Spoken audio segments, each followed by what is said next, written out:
مساء الخير يا حبايبي، عاملين ايه يا حبايبي؟ وحشتوني.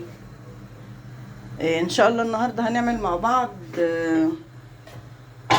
انا عند الحاج وطالب مني بصاره، فهعمل له بصاره. البصاره دي بتتعمل من ايه بقى؟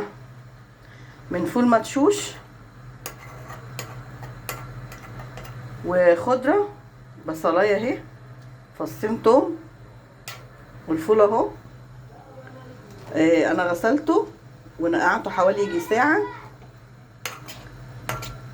فحطيته كله على بعض اهو يتسلق مع بعضيه.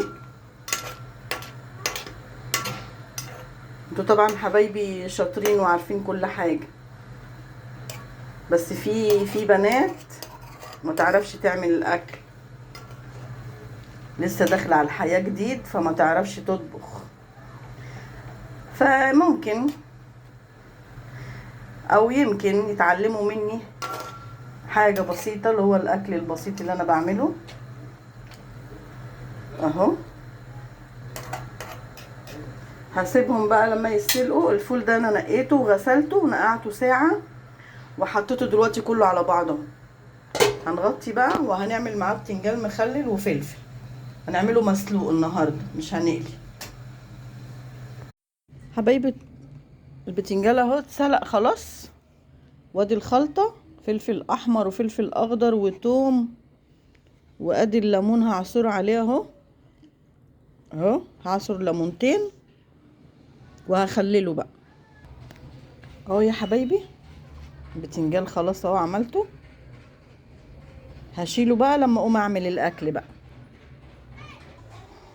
الفول اهو يا حبايبي، والبصاره اهي خلاص عملتها في الخلاط اهي، اتسلقت وعملته في الخلاط. هخرط بقى البصلايه عشان اكمل بقيه طبيخه بقى. البصلايه يا حبايبي، هي البصله احمرت بس خفت تتحرق ورحت كب عليها الفول. البصلايه اتحمرت ورحت كب عليها الفول اهو. وحطيت معلقتين ملوخيه ناشفه، وحطيت واحده من 2 ماجي، وحطيت الفلفل بقى والكمون. خلاص كده البصاره خلصت، سهله وبسيطه. لو عجبتكم ما تنسونيش في اللايك والاشتراك.